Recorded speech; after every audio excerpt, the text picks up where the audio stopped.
Deathly Ed 2 is today's review, and this is the second issue of his original mini-series. This is our cover, but what I like is, turn it over, and it has an alternate cover on the back.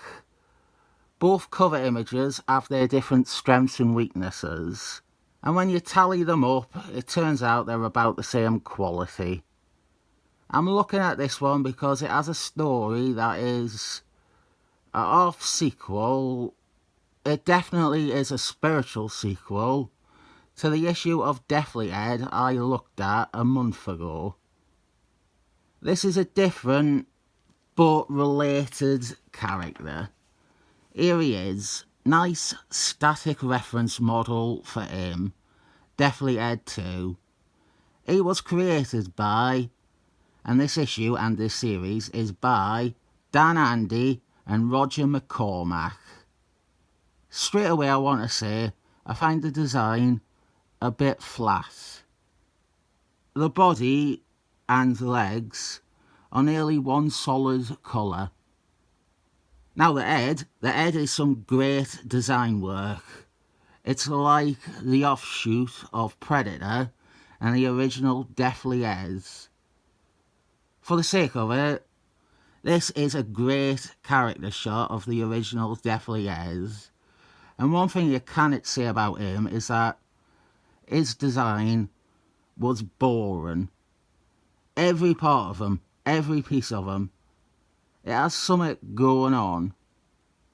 Deathly Ed 2 is, and this carries across to the character actually, Deathly Ed 2 lacks so much of the personality that Deathly Ed has. There are some good things about Deathly Ed 2, and we will come to them. We have Mr. Fantasticals and Invisible Wife, and I have always appreciated this comic more as a Fantastic Four story than as Deathly Ed 2. Mr. Fantasticals is waiting at a restaurant for Invisible Wife, and it is Invisible Wife who is distracted and missing their date. Something this did put in my mind, though, was we've never had Dan Andy write Fantastic Force. Not even a fill-in issue. There's often things like this. You see a writer do a guest appearance and think they should be writing their title instead. Sticking with Fantastic Force, there's Callum Cazzazel. He did some fill-ins, sure, but he's never had a proper run at the title. There was an Excalibur cover by Simon Waltonson, and that has to be the granddaddy of them all. Why didn't we have Simon Waltonson writing and drawing Excalibur? I've said it plenty over the years, but there's also Thor and David Peter. I seriously contend that David Peter, with a good artist, would have had the best Thor run since the aforementioned Simon Waltonson. I would rather read Dan Andy Fantastic Force than Deathly Ed 2. While waiting for his wife, Mr. Fantasticals is approached by, I take this to be a joke that doesn't quite land. In this posh, fancy restaurant, out of nowhere, we have a ridiculously dressed, or undressed, combat-ready woman in a gas mask with a giant gun. I think maybe stronger backgrounds might have let this play better if it was meant to be as funny as it could be. This woman is called Evelyn Necker. She is hot. You might actually be familiar with her because while she was created in this miniseries, she does have some other appearances afterwards. She also appears prominently in the 2007 Black Star series, In that, she was working at Project Cadmus, and she was a secondary love interest for the title character. Same writer, if you were wondering why she was dusted off for that. We have a Terminator riff going on. Deathly Ed 2 has come back in time to assassinate Mr. Fantasticals, and Evelyn is trying to protect them, or rather stop Deathly Ed 2 from killing them. So I will explain Deathly Ed 2. Deathly Ed 2 is a cyborg created by A.I.M. in the far-off future year of 2020. Evelyn Necker built them. The continuity of Deathly Ed 2 is a bit messy. There's some conflation of A.I.M. and Hydra, and my own memory and disinterest waning in. Baron Hydra is involved. The body was built for him, maybe, but he was deposed. Deathly Ed 2 is an assassin who assimilates his target's minds after slaying them.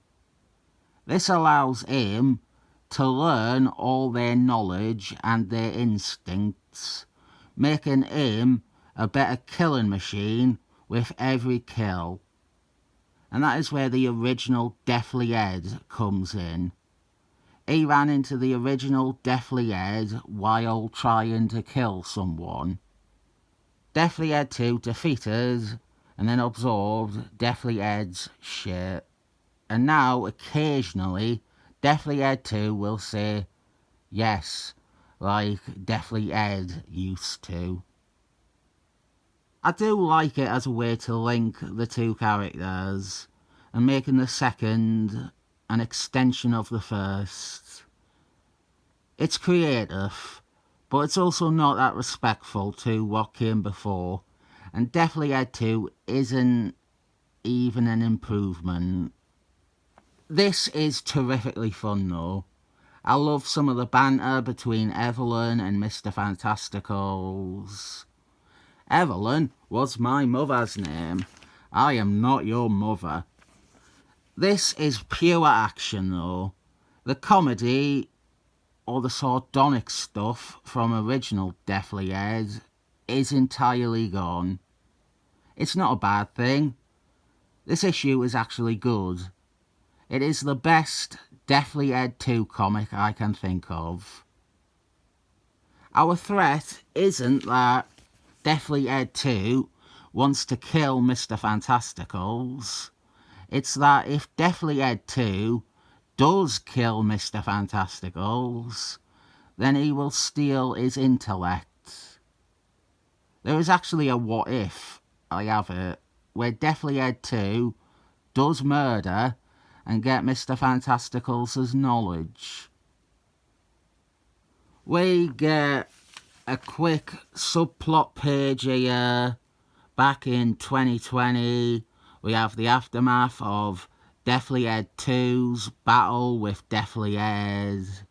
It is Sprat, the unwanted sidekick and partner to the original Deathly Ed. I'd have said it's nice that they provide some acknowledgement to a character from the previous version of Deathly Ed. Yeah, we get to see Sprat react to the death of Deathly Ed. But it's actually just setting things up for the Baron Hydra thing. And maybe Deathly Ed was right, and Sprat is useless. What I like about this most is that, as a Fantastic Four story, it mainly stars Mr. Fantasticals. We get Thing here, and we have Invisible Wife making another appearance, and they all do crop up later, but it is Mr. Fantasticals' story. If you are trying to place this, you might struggle because Marvel Chronology Project don't list it under Mr. Fantasticals' appearances. I am calling bullshit on that. I think based on the year, the most clean place to put it is just before the Affinity Wars tie-ins.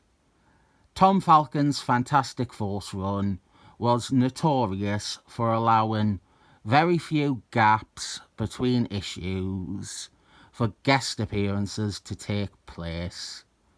But I think we had a clean one for Affinity Wars. We have more chasing and more banter I like between Mr. Fantasticals and Evelyn. My pleasure, you don't say. Then Thing flies in to join the story briefly. Now, these bits are solid too. The fighting with Deathly Ed too. And just like when they encountered the original Deathly Ed, you lead with Thing. Thing is the fight the readers want to see. And in my opinion, it is done better here than when they met the first Deathly Ed, because not only is it protracted comparatively, but by doing that, it also allows Thing to look less of a pushover and Deathly Ed 2 seem less of a pet character.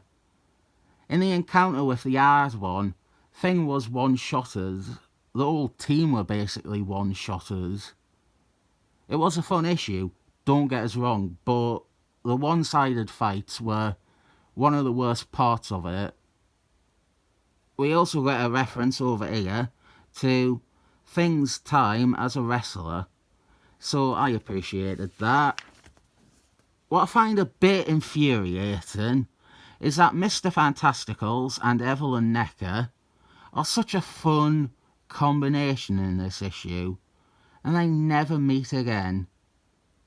There is blatant chemistry between them, but it's all like drenched in the toxicity of them both kind of resenting what the other represents.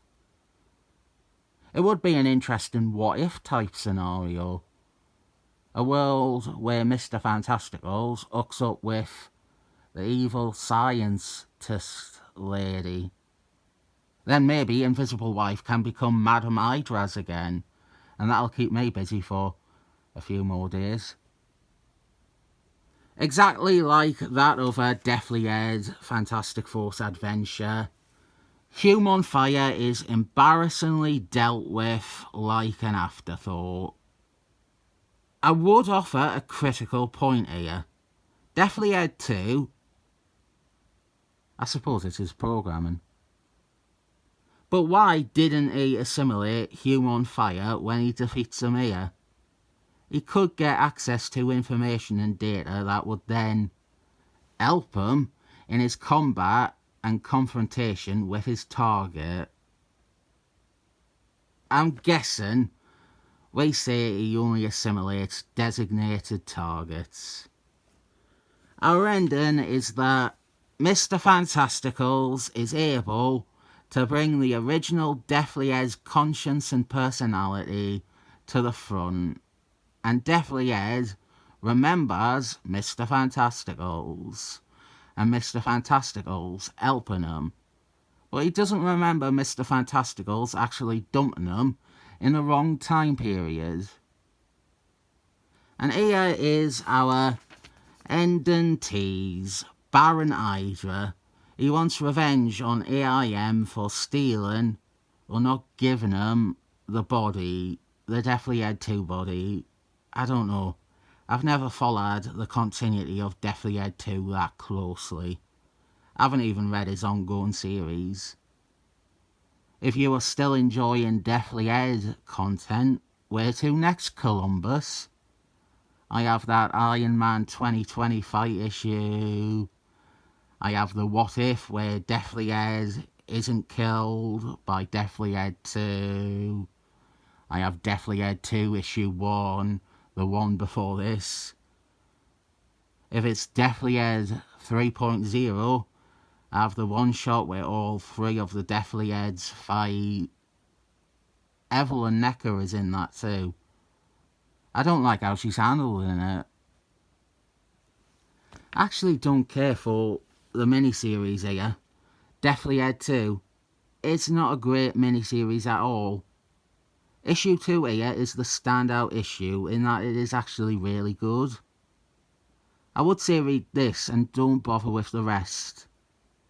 Mr. Fantasticals allows you to actually care about someone in the story.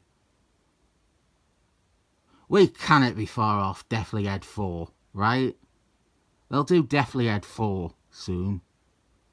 Deathly Head 4D. Deathly Head 4G. That's what they'll call it. It'll all be Wi-Fi. It'll be like on your mobile devices.